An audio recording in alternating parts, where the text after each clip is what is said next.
नमस्कार दोस्तों, मैं शिवम आप सबका मित्र अपने YouTube channel Shivam education hub पे स्वागत करता हूं। दोस्तों, आज हम बात करने वाले हैं ITI इलेक्ट्रीशियन की ड्राइंग के पेपर के बारे में। दोस्तों, आज हम वो बताने वाले हैं जो कि ITI इलेक्ट्रीशियन ड्राइंग में हमेशा सेकेंड ईयर की ड्राइंग में हमेशा ये क्वेश्चन आता रहा है और जो हमारी एनुअल एग्जामिनेशन है उसके व्यू से ये बहुत ही इंपॉर्टेंट है। दोस्तों, हमारा आज का टॉपिक रहेगा कि थ्री फेज प्रेरण मोटर में सीधी तथा विपरीत दिशाओं में नियंत्रण कैसे होता है, उसका सर्किट कैसे ड्रॉ करते हैं, फॉरवर्ड और रिवर्स परिपथ जो है कैसे हम ड्रॉ करते हैं। तो चलते हैं दोस्तों।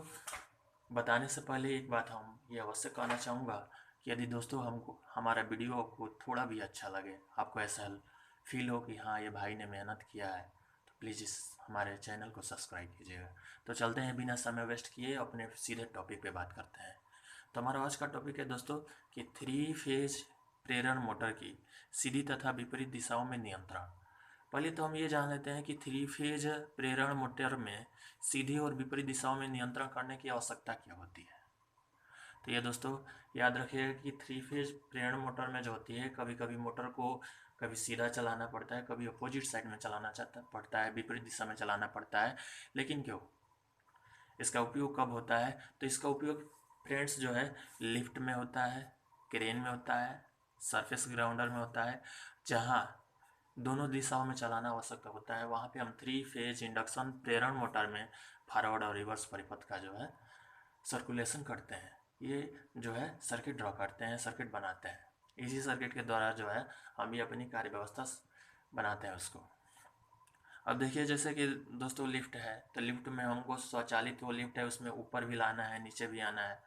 तो उसमें हमको मोटर को जाहिर सी बात है कि उसको ऊपर भी उसको सीधा दिशा में भी चलाना पड़ेगा, उल्टा भी चलाना पड़ेगा। क्रेन है, तो क्रेन में जैसे कि हमारी जो लिफ्ट है, क्रेन है, क्रेन को ऊपर जब डोरी जाएगी या नीचे जाएगी तो उसको मोटर जो है, हमारा प्रेरण मोटर है, उसको अपोजिट भी चलाना पड़ेगा और उसको सीधा भी चलाना पड़ेगा। तो इसकी हमारी जो है सर्किट, जैसे सरफेस ग्राइंडर है, तो अब ग्राइंडर देख रहे हो, ग्राइंडर मशीन को फ्रेंड्स, उसको सीधा भी हम चलाते हैं राउंडिंग करते समय और उसको अपोजिट दिशा में भी चलाते हैं। लेकिन इसकी सर्किट कैसे ड्रा होती है दोस्तों, हम इसके बारे में बिल्कुल डिटेल बात करने वाले हैं। स्टेप बाय स्टेप कैसे होता है, इसका कैसे फंक्शन होता है, हम टोटल बात बताने वाले हैं। तो आइए मित्रों, हम वीडियो में चलते हैं सीधे। देखिए दोस्तों, हमने सबसे पहले क्या किया कि एक L1 लाइन ड्रा कर लिया। हाँ, एक बात और बताना चाहूँगा कि कोई भी हम फिगर ड्रा करते हैं तो पहले ड्रा करने से कोई भी फिगर हमको पहले हार्ड फील होता है, लेकिन एक्चुअल में ऐसा हार्ड नहीं होता दोस्तों। जब हम उसको स्टार्ट कर देते हैं तो धीरे धीरे स्टेप बाय स्टेप जैसे हम शुरू करते हैं तो हमको ईजी फील होने लगता है। और बहुत से लोग ये सोचते हैं कि यार इतना बड़ा है, फ्री हैंड बनाना है, कैसे बनेगा, कितना हम लेंथ ले कि मेरा फिगर जो है अच्छा होगा। तो हम बता रहे हैं कैसे होगा। ये देखिए, सबसे पहले हम ये क्या किए कि एक लाइन खींच लिए। अब ये अनुमानित एक लाइन खींच लिए, अब इसका कोई लाइन का वो लिमिट नहीं है, लेकिन मैं आपको बता रहा हूँ दोस्तों, इस लाइन को यदि हम 14 सेंटीमीटर खींच रहे हैं तो हमारा जो है फिगर बेटर बनेगा।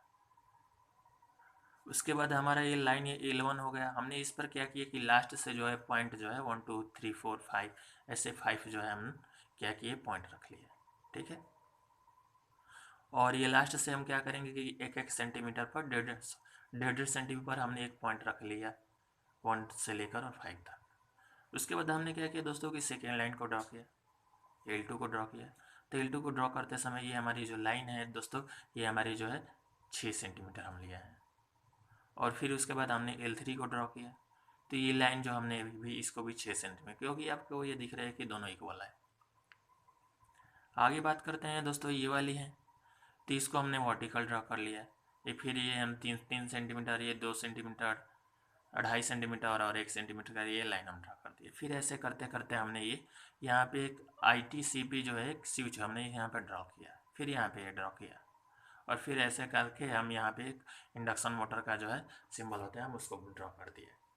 तो बात आती है कि जो हमारा डिवाइडर है, डिवाइडर में तो ये तो बनेगा नहीं, डिवाइडर में इतना छोटा जो है सर्किल कैसे ड्रा होगा।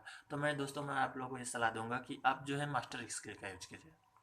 मास्टर स्केल में क्या होता है कि आपका जो है, जैसे कि आपके ये देख लीजिए मास्टर स्केल है, हमने इसमें क्या किया है कि जो है 14 फाई का एक ले लिया है और उसके बाद 12 फाई का ले लिया है, दोनों को मिलाकर हमने ये सर्किल है हम इसको ड्रा कर लिए हैं। बहुत ईजी मैनर से ये ड्रा हो गया है।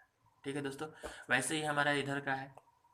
इधर हमने क्या किया, छोटा सा छोटा 1-1 सेंटीमीटर 2-2 सेंटीमीटर ऐसे लेकर हमने इसको ड्रा कर लिया।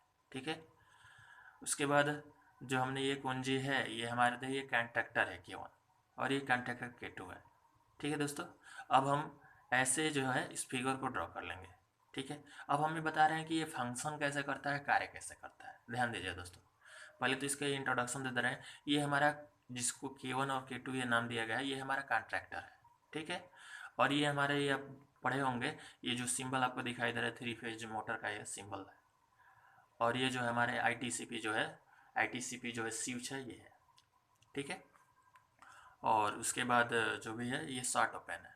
ठीक है, तो हम बता दे रहे हैं कि इसमें दो चीज़ ड्रा किया गया, ये कंट्रोल परिपथ है और ये हमारा पावर परिपथ है। मतलब हम यहाँ से ही जो है इलेक्ट्रिक को सप्लाई करते हैं और इसमें जो है हमारी मोटर चलता है। लेकिन ये कैसे चलता है हम इसके बारे में डिटेल बता रहे हैं। देखिए, सबसे पहले ये क्या होता है दोस्तों, ये कॉन्टैक्टर जो है ना, ये शॉर्ट सर्किट, ये आपको ये दिखाई दे रहा है ना, लाइन 1 2 3 4 और यहाँ पे आपको दिखाई दे रहा है कि 1 4 2। तो इसमें क्या करते हैं, जो एक कॉन्टैक्टर K1 है, ये K1 को एक समझ लिए, कॉन्टैक्टर K1 को ये समझ लिए कि एक मेन स्टेशन है, यानी जहाँ पे हम लाइन को सप्लाई दे रहे हैं। ये जैसे देखिए यहाँ से आपका न्यूट्रल आया है, यहाँ पे न्यूट्रल सभी में ऐसे चले गए हैं, यानी मेन स्टेशन से हमने न्यूट्रल की सप्लाई कर दी है। और हमको चाहिए 3 फेज, तो 3 फेज जो है हम यहाँ से इस माध्यम से ऐसे होते हुए इन मोटर में हम लाते हैं। अब ये कैसे फंक्शन करता है हम इसके बारे में भी आपको बता रहे हैं दोस्तों, ध्यान दीजिए। अब देखिए क्या होता है कि जब हम कॉन्टैक्टर K1 को, जैसे पुश बटन F को हम दबाते हैं, ठीक है, तो कॉन्टैक्टर K1 के द्वारा जो है ये हमारी करंट जो है पुश बटन F को जब दबाते हैं तो ये हमारी जो है ऑन हो जाती है और K1 के द्वारा ऐसे जो है हमारी सर्किट जो है 1 4 और 2 जो है इसके माध्यम से इसमें करंट चली जाती है। तो 1 2 और 4 मतलब ये तीनों के माध्यम से हमारी लाइन 1 लाइन 2 और लाइन 3 ये तीनों के माध्यम से हमारी इसमें करंट चली जाती है। और कॉन्टैक्ट ये जो कॉन्टैक्टर K1 है इसके माध्यम से हमारी ये इसमें करंट चली जाती है। यानी जब हम K1 को स्वचालित करते हैं, यानी जब K1 को जब हम चालित करते हैं, ऑन करते हैं, F को दबाते हैं तो K1 ऑन हो जाता है। जब K1 ऑन होता है तो हमारी मोटर जो है सीधी दिशा में चलती रहती है। ठीक है दोस्तों, अब उसके बाद फिर बीच में हम इसका नाम ही है फॉरवर्ड ऑफ रिवर्स परिपथ। और फिर हमको जब इसको अपोजिट डायरेक्शन में हमको मोटर को नचाना होगा, यानी घुमाना होगा, तो हम क्या करते हैं, हमको ऑफ करना पड़ता है। और जब हम ऑफ करते हैं तो ये देखिए दोस्तों, ये बीच में ये दिखाई दे रहा है, ये इंटरलॉकिंग की व्यवस्था है। जब भी हम ऑफ करते हैं तो K2 यहाँ पे जो K1 है ये बंद हो जाता है सर्किट, यहाँ से ये सर्किट ओपन हो जाता है, ये खुल जाता है। अब हमारा ये वाला सर्किट ऑन हो जाता है, यानी R2 से अब हम R2 को प्रेस करेंगे। जब ये बंद हो जाएगा तो ये R2 को हम ऑन करेंगे। जब R2 को ऑन करेंगे दोस्तों तो क्या होता है कि फिर जो है हमारी ये करंट है 4 1 और 5। ठीक है, 4 4 1 और 4 1 और 5 इन तीनों के द्वारा से फिर हमारी इस लाइन में आ जाती है। L1 L2 और L3 में ये तीनों जो है आकर जुड़ जाती है। ठीक है दोस्तों, अब इस स्थिति में क्या होता है कि ये वाला कंडक्टर बंद हो जाता है, मतलब ये यहाँ से जो है करंट की सप्लाई बंद हो जाती है और फिर यहाँ से ऑन हो जाती है। अब K2 हमारा काम करता है, जब K2 ऑन करता है तो हमारी जो प्रेरण मोटर है वो अपोजिट दिशा में मूवमेंट करने लगती है। तो यही इसका होता है दोस्तों। अब देखिए ये बहुत सिंपल है, इसको आप आसानी से ड्रा कर सकते हैं। फिर से बता देते हैं, इसका सिंपल सा वही प्रोसेस है कि जब हम यहाँ से करंट सप्लाई देते हैं, जब यहाँ से देते हैं तो फिर यहाँ से इधर ऐसे होकर फिर इसमें आता है। ठीक है, K1 से सप्लाई जाता है, फिर इसमें ये हो जाता है, यहाँ पे जाता है, फिर यहाँ से ऐसे जाता है, फिर यहाँ से ऐसे होकर इसमें आ जाता है, इसमें होकर सीधे चला आता है। लेकिन जब हमको रिवर्स करना होगा, उल्टा करना होगा, तो फिर पहले हम यहाँ से ऑफ करते हैं, उसके बाद क्या करते हैं, फिर हम यहाँ से R जो पुश बटन दिखाई दे रहा है यहाँ R से ऑन करते हैं। तो जब हम R से ऑन करते हैं तो फिर यहाँ कॉन्टैक्टर K2 के माध्यम से हमारा करंट इसमें जाता है, फिर यहाँ से नो कॉइल जो है इसमें टच हो जाता है। फिर ऐसे होते होते फिर यहाँ से ये जो है ये सर्किट में फिर चला आता है और फिर यहाँ से हमारा इसमें चला आता है, इधर आता है सीधे, फिर इसमें, फिर K2 में, फिर यहाँ से यहाँ पे चला आता है। दोस्तों उम्मीद करता हूँ कि मेरी वीडियो आपको समझ में आ गई होगी। यदि वीडियो अच्छा लगा हो, आपको ऐसा फील होता है कि भाई ने कुछ बताया है, तो प्लीज़ यार मेरे चैनल को सब्सक्राइब कर देना, ज़्यादा से ज़्यादा दोस्तों में शेयर करना। ताकि ये मेरी मेहनत बेकार ना जाए। तो मिलते हैं किसी फिर ऐसे किसी नए वीडियो के साथ, तब तक के लिए धन्यवाद।